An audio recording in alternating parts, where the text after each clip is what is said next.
Assalamualaikum Bu Indah. Waalaikumsalam warahmatullahi wabarakatuh. Baik, bagaimana kabarnya hari ini Bu? Alhamdulillah Bu, sehat sekali. Baik, terima kasih Bu Indah. Hari ini Bu Indah akan melakukan proses coaching ya? Iya Bu, benar. Iya, baik. Bolehkah saya mengajukan pertanyaan Bu? Boleh sekali Bu. Iya, dalam melakukan proses coaching nanti, saya akan menemani Bu Indah untuk mengamati bagaimana proses coaching itu terjadi. Nah, dan juga ada rubrik penilaian yang akan saya gunakan ketika Bu Indah melakukan proses coaching nanti. Nah, nanti sesuai dengan rubrik penilaian itu, Bu Indah bagaimana apakah sudah bisa menerapkan sesuai dengan alur Tirta, ataukah Bu Indah juga memberikan pertanyaan-pertanyaan berbobot. Bagaimana tentunya pertanyaan berbobot itu sesuai dengan kata kunci yang disampaikan oleh coach nanti. Dan begitu pula saya juga akan perhatikan jawaban dari coach nanti seperti apa. Baik Bu Dina. Oke. Nah, begitu pula dalam coaching itu kan kita juga harus memperhatikan beberapa hal ya Bu. Iya. Iya, contohnya saja adalah dalam proses coaching perlu juga diperhatikan prinsip coaching. Nah, kalau boleh saya tanya nih Bu Indah, prinsip coaching apa saja? Prinsip coaching itu ada 3 nggih Bu. Yang pertama itu kemitraan. Iya. Yang kedua itu proses kreatif. Dan yang ketiga harus dapat mengembangkan potensi. Iya, betul Bu Indah. Nah, jadi Bu Indah juga sudah tahu ya prinsip coaching itu apa. Nah, mungkin dalam proses coaching nanti ada juga yang ingin saya tanyakan. Kan ada hal yang harus dikembangkan kompetensinya ya Bu, kompetensi seorang coaching. Nah, kira-kira apa saja sih yang akan Ibu kembangkan dalam proses coaching nanti? Yang ingin saya kembangkan dalam proses coaching ini, kan untuk kompetensi coaching sendiri ada 4 ya Bu. Iya. Namun yang saya ingin kembangkan untuk saat ini tuh kehadiran penuh dan mendengarkan secara aktif. Baik, berarti kalau dari jawaban Bu Indah akan lebih fokus dalam hal kehadiran penuh dan mendengarkan secara aktif ya Bu? Iya, benar sekali. Iya. Nah, terus ini Bu, saya mau tanya, kira-kira indikator tercapaian dari proses coaching nanti apa Bu Indah yang ingin Bu Indah capai? Oke, indikator yang ingin saya capai tentunya ketika saya melihat atau si coach ini bisa mengembangkan potensinya sendiri, menggali potensinya, di mana coach ini dapat mengembangkan kreativitasnya untuk mencari solusi atas permasalahan yang dialami. Baik, berarti Bu Indah nanti dalam proses coaching nanti yang diharapkan ini ya, coach bisa menemukan solusi dari permasalahannya sendiri. Iya. Oke, baik Bu Indah. Jadi indikator tercapaiannya adalah seperti itu. Sudah, mungkin nanti setelah ini Ibu bisa melakukan proses coaching ya. Terima kasih atas jawabannya. Selamat melakukan proses coaching ya Bu. Iya Bu, terima kasih. Semoga dapat dilakukan dengan sebaik-baiknya.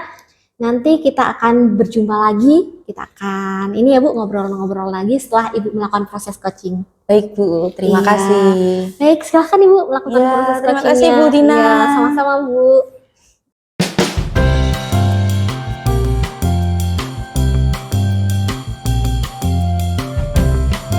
Assalamualaikum warahmatullahi wabarakatuh Pak. Waalaikumsalam warahmatullahi wabarakatuh Bu Indah. Bagaimana kabarnya hari ini Pak? Alhamdulillah baik dan luar biasa.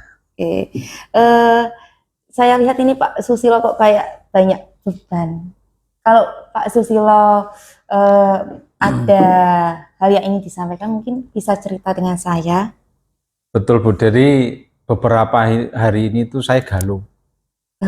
Jadi pada saat saya ngajar dan istilahnya dicurhati guru-guru yang lain, ada satu siswa saya itu suka tidak antusias di dalam belajar. Jadi dia itu lebih cenderung malas-malasan, tidur di kelas. Apalagi saya kan guru PJUK Bu. Jadi kalau pas pelajaran PJUK, yang lain itu beraktivitas, yang lain itu melakukan praktek, anak itu ogah-ogahan. Tapi pada saat baris malah mengganggu. Ada yang pokoknya mencari perhatian. Kalau dia biasanya barisnya di belakang, kemudian dia menendang-nendang kakinya, pokoknya intinya dia itu caper. Kalau anak zaman sekarang seperti itu Bu. Oke, dari tadi yang Pak Susilo sampaikan, saya menangkap satu permasalahan di mana Pak Susilo memiliki murid yang kurang antusias dalam pembelajaran Betul. olahraga, ya, masih malas-malasan, bahkan ketika pembelajaran sering mengganggu teman-temannya. Nah, Pak Susilo sendiri kira-kira selama ini sudah menelusuri belum apa yang menyebabkan anak tersebut melakukan hal seperti itu? Ya, sebetulnya sudah. Jadi saya sudah ajak ngobrol, saya ketemu dengan anaknya. Saya coba untuk bicara dari hati ke hati ya. Ini ternyata si anak ini suka begadang, Bu. Jadi kalau tidur itu larut malam, itu rata-rata setiap hari itu dia tidurnya itu di atas jam 1. Jadi setelah jam 1 baru bisa tidur. Ini yang menjadi permasalahan yang pertama. Kemudian yang kedua, anak ini ditinggal orang tuanya. Jadi orang tuanya itu merantau ke luar daerah, khususnya ke Jakarta. Ibunya ini sama bapak ibunya ini jualan sayur. Nah, ketika di rumah, anak ini hanya sama adiknya dan Simbah. Nah, permasalahan yang muncul karena hanya sama Simbah, ini semaunya sendiri, tidak ada yang memperhatikan. Jadi mau bangun, mau dan sebagainya bebas. Bahkan ini tidak melakukan, kalau dia agama Islam, Bu ya, Iya. dia tidak beribadah. Jadi yo kadang sholat, kadang tidak, bahkan tidak sama sekali. Nah, kemudian pada saat pagi ini juga setelah kita lihat ternyata juga sering terlambat, Bu. Karena pas pelajaran pagi Iya. itu ya itu karena tidurnya larut malam, akhirnya bangunnya kesiangan. Lah, neneknya ini tidak berani membangunkan. Karena kalau dibangunkan itu marah anak ini. Ini informasi yang sudah kami terima. Oke. Yang Pak Susilo tahu, anak tersebut hanya melakukan hal seperti itu di pelajaran Pak Susilo atau di pelajaran lain juga melakukan hal yang sama? Nah, informasi dari teman-teman guru hampir semuanya. Jadi terutama di jam pertama. Jadi informasi dari teman-teman guru anak ini bahwa hampir setiap pelajaran mengalami seperti itu. Mogah-mogahan, lemes, ngantuk. Pokoknya tidak ada antusias di dalam belajar. Oke. Lalu adakah hal yang sudah dilakukan oleh rekan-rekan guru ataupun Pak Susilo untuk menangani kasus ini? Ya, kita sudah mencoba tadi berbicara dari hati ke hati. Kita sudah 4 mata berbicara. Ya, kita dalam kondisi rileks, dungingan lah kalau orang anu kita seperti ini. Kemudian berikutnya kita mencoba untuk apa ya, istilahnya menganalisis kebutuhannya. Jadi sebetulnya dia itu hanya membutuhkan rasa kasih sayang. Ada perhatian loh. Karena apa? Kalau kita amati anak ini suka mengganggu temannya. Jadi kalau pas dia bangun malah mengganggu informasinya ketika ada diskusi, biasanya kan ada diskusi kelas ya. Itu dia itu pindah-pindah mengganggu teman-temannya, ada yang ngambil pulpen lah, ngambil buku lah sebagainya. Pokoknya kalau dia itu ada temannya yang marah malah seneng. Jadi malah dia itu kayak ya pokoknya intinya caper lah gitu. Jadi kita sudah mencoba untuk menganalisis kebutuhannya. Kemungkinan ya bukan kemungkinan, menurut kami dia butuh rasa kasih sayang karena sejak dia itu SD ditinggal orang tuanya harus memenuhi kebutuhannya, jadi kan otomatis secara tidak langsung kebutuhan rasa kasih sayang dari kedua orang tuanya kurang. Itu. Kemudian yang berikutnya kita mencoba untuk memberikan motivasi secara individu dan pendekatan agama, bahwa kalau kita taat beragama, kita taat menjalankan perintah agama, mudah-mudahan ini menjadi suatu solusi. Mungkin itu, dan nanti ya coba kita visit ke rumahnya, kita coba melakukan dialog dengan neneknya, termasuk nanti kita akan menghubungi orang tuanya agar nanti orang tuanya membantu minimal seminggu sekali atau 2 kali melakukan ya telepon lah untuk memperhatikan anaknya, minimal di telepon seperti itu. Oke, itu dari hasil pengamatan. Namun secara pribadi apakah Bapak Susilo ataupun rekan guru yang lain sudah menanyakan dengan anak tersebut, istilahnya face to face nih Pak, tentang kenapa sih melakukan ini? Kadang kan ada anak yang malu untuk bercerita atau tidak mau orang lain tahu tentang masalahnya. Lalu untuk anak itu sendiri bagaimana Pak? Coba nanti kita berkolaborasi dengan guru yang lain atau teman sejawat terkait dengan permasalahan anak ini. Tapi yang jelas kan biasanya kan ada informasi bahwa anak ini kurang antusias belajar, malas, kemudian mengganggu.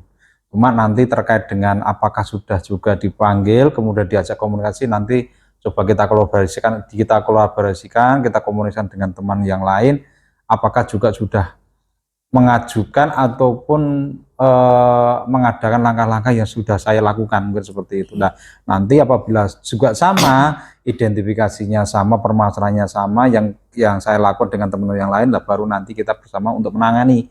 Minimal yang nanti akan kita lakukan ya tadi kita perwakilan untuk melakukan visit.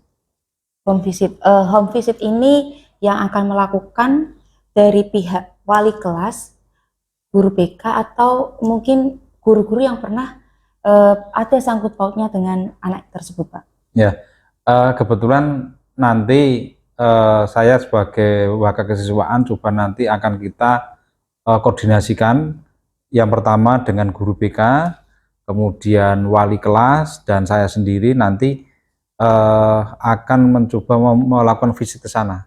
Jadi nanti ketika sudah informasi yang kita dapatkan dari anak, kemudian informasi dari neneknya, sekaligus nanti kita minta bantuan kepada orang tuanya, jadi yang ditransfer jangan hanya uangnya, tapi juga yang ditransfer kasih sayangnya, Bu. Jadi coba nanti kita komunikasikan itu, kita waktunya nanti kita tentukan untuk melakukan visit bersama-sama. Dan itu tadi yang Jenna sampaikan bahwa kadang anak itu malu dengan guru yang ini, dengan itu sebagainya, kayak gitu. Jadi sifat keterbukaannya mungkin berbeda, tapi tetap nanti kita kolaborasi dengan guru yang lain. Tapi untuk visit kita melibatkan wali kelas dan guru BK-nya, karena mereka yang lebih dekat. Oke, tadi kan salah satunya Pak Susilo mengatakan bahwa kemungkinan anak tersebut punya rasa malu untuk bercerita. Adakah metode lain yang Pak Susilo siapkan ketika hal ini tentang home visit itu tidak berhasil? Ada enggak metode yang mungkin jadi cadangan yang akan dilakukan oleh Bapak agar masalah ini terselesaikan? Baik, Bu. Jadi selain tadi home visit, kemudian tadi kita sudah melakukan langkah-langkah pendekatan, apa istilahnya, dialog ya. Saya akan biasanya kalau anak-anak SMA itu kalau kita menjadi teman itu kan biasanya lebih terbuka ya, lebih fair, kemudian lebih nyaman. Nah, mencoba saya nanti memposisikan sebagai teman. Jadi nanti saya ajak ngobrol selayaknya teman, tapi kan tetap ada apa ya istilahnya, lebih cenderung teman dan kayak manajer. Jadi kita lebih nanti terbuka biar mereka anak ini bisa apa ya istilahnya mengikuti apa yang kita sampaikan. Jadi selain tadi kita melakukan visit, kita mencoba masuk sebagai teman biar ada suatu kedekatan.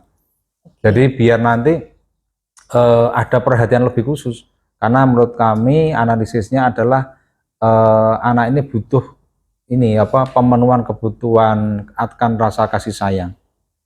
Oke, sangat luar biasa sekali ya, Pak Susilo sudah menyampaikan tentang kondisi peserta didik Pak Susilo, di mana ternyata anak tersebut memiliki rasa di mana kurang kasih sayang dari orang tuanya. Betul. Sehingga menyebabkan anak tersebut tumbuh tanpa adanya dukungan atau perhatian dari orang tua. Nah, kira-kira tadi kan Pak Susilo berbicara bahwa salah satu metodenya akan berperan sebagai teman. Untuk memerankan teman ini butuh waktu berapa lama, Pak? Ya, kami sudah merencanakan secepatnya. Jadi kalau ini paling tidak ya maksimal minggu depan lah.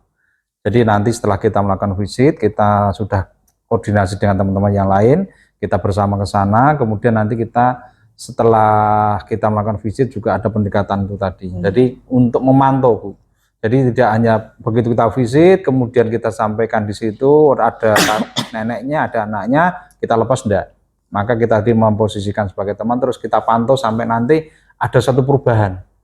Jadi kita pantau terus, kita sapa, kita ajak ngobrol kayak gitu. Jadi akan kita pantau terus paling tidak maksimal minggu depan. Oke. Kalau di rating nih Pak, di rating dari angka 1 sampai 10 dengan menggunakan tadi hal-hal yang sudah direncanakan oleh Bapak Susilo dan rekan-rekan yang lain, itu kira-kira nilainya berapa dari 1 sampai 10? Saya berani matok 9, Bu. Karena metode ini pernah saya lakukan waktu beberapa tahun yang lalu, ini lebih ekstrim lagi anak ini. Jadi ada, tapi beda sekolahan ya Bu ya. Jadi pengalaman dulu sama kita melakukan satu pendekatan secara pribadi, dan anak ini lebih ekstrim lagi, bahkan lebih mengarah ke kriminal malahan. Jadi lebih banyak mengkriminal, kemudian membahayakan dirinya sendiri, keselamatan dia sendiri.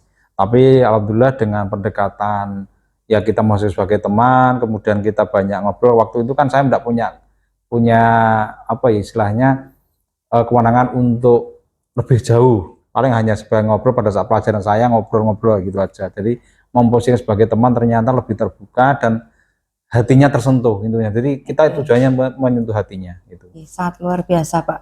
Nah, namun kan untuk melaksanakan ini itu kan memerlukan komitmen. Betul. Komitmen dari diri kita sendiri utamanya.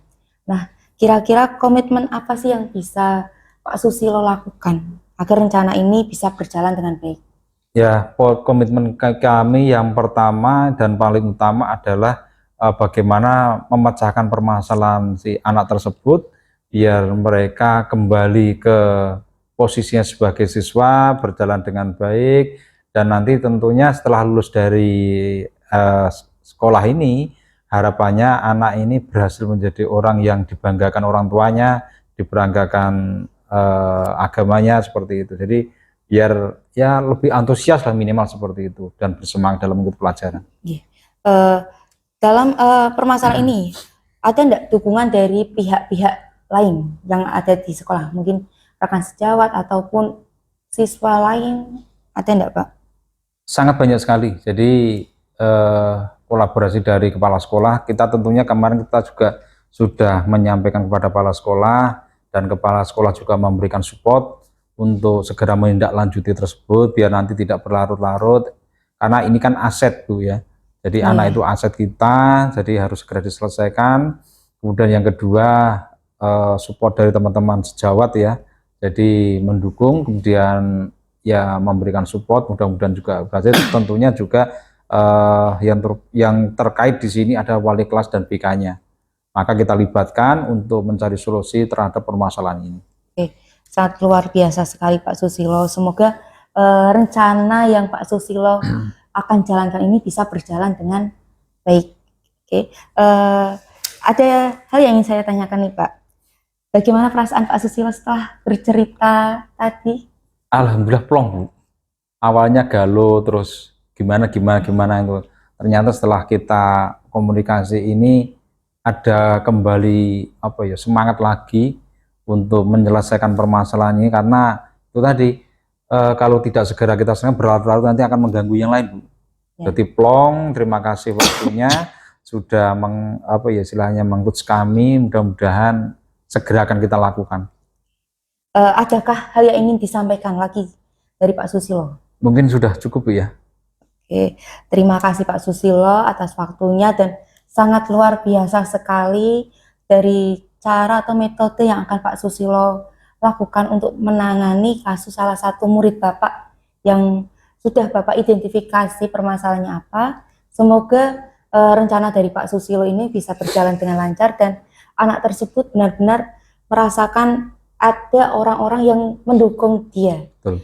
Kalau selama ini dia mungkin merasa tidak ada yang mendukung, mungkin dengan kehadiran Pak Susilo, rekan-rekan guru, bahkan teman-teman yang di sekolah ini bisa membuat dia merasa bahwa dia tidak sendiri dan dia mau berjuang bersama. Oke, terima kasih Pak Susilo.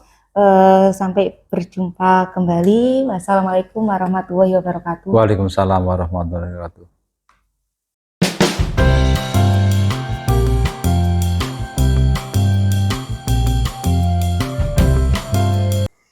Assalamualaikum warahmatullahi wabarakatuh. Waalaikumsalam warahmatullahi wabarakatuh, Bu Tina. Baik, Bu Indah tadi sudah melakukan proses coaching ya? Iya, benar sekali Bu Iya, Tina. bagaimana? Berjalan dengan lancar? Alhamdulillah lancar sekali dan alhamdulillah Pak Susilo sebagai coach saya itu sangat kolaboratif Bu. Ketika tadi kita mengadakan diskusi bersama itu beliau sangat kolaboratif, beliau mau menyampaikan hal-hal atau permasalahan yang beliau rasakan kepada saya tadi. Iya, baik. Lalu ini ya Bu, kalau boleh saya bertanya, tadi saya juga sudah ini ya ikut menyimak dan perhatikan bagaimana proses coaching Bu Indah dengan coachnya Pak Susilo. Nah, dari diskusi tadi, kira-kira apa yang Ibu dapatkan dari proses coaching tadi terkait dengan indikator pencapaiannya? Oke, alhamdulillah tadi kan saya menyampaikan ke Dina. Salah satu indikator yang ingin saya dapatkan dalam proses coach ini adalah si coach ini bisa menemukan solusi atas permasalahan-permasalahan yang dialaminya. Dan alhamdulillah tadi terlaksana dengan baik Bu. Jadi dari Pak Susilo sendiri tadi bisa menemukan solusi-solusi atas hal-hal yang beliau menjadi beban pikiran beliau, tapi setelah bercerita beliau dapat menemukan solusinya. Iya, baik. Begitu ya Bu. Ya begitu ya Bu Indah. Ya tadi saya juga ini ya memperhatikan dari proses coachingnya Bu Indah terhadap Pak Susilo. Bu Indah juga sudah berhasil melakukan proses coaching sampai menemukan solusi permasalahan dari maksudnya Pak Susilo sampai Pak Susilo menemukan solusi dari permasalahannya sendiri. Dan Bu Indah juga sudah ini ya menerapkan proses alur tirta dari ada beberapa catatan dari bagaimana Bu Indah sudah berhasil menyampaikan sesuai dengan alur tirta, terus mulai menanyakan tujuan dari coach itu seperti apa, lalu bagaimana juga Bu Indah mengajak coach untuk mengidentifikasi dari permasalahannya tersebut bagaimana, lalu saya juga tadi menyimak ya bagaimana Bu Indah dan Pak Susilo berdiskusi tentang bagaimana rencana aksi yang akan dilakukan, begitu ya Bu. Lalu saya juga melihat Bu Indah juga menanyakan komitmen dari Pak Susilo tentang bagaimana akan dilaksanakan rencana aksinya itu kapan, lalu bagaimana tanggung jawabnya Pak Susilo, begitu ya Bu ya. Jadi luar biasa ini Bu Indah. Jadi sudah melaksanakan proses coaching sesuai dengan alur tirta ini Bu. Alhamdulillah Bu. Iya. Karena kalau bukan dukungan dari Bu Tina juga mungkin ini belum tentu terlaksana Bu. Iya, jadi tadi juga saya sudah memperhatikan ya Bu sampai ini terpesona saya. Jadi bagaimana Bu Indah itu ini sesuai dengan kompetensi coaching tadi ya, bahwa bagaimana menghadirkan fokus, kemudian mendengarkan secara aktif.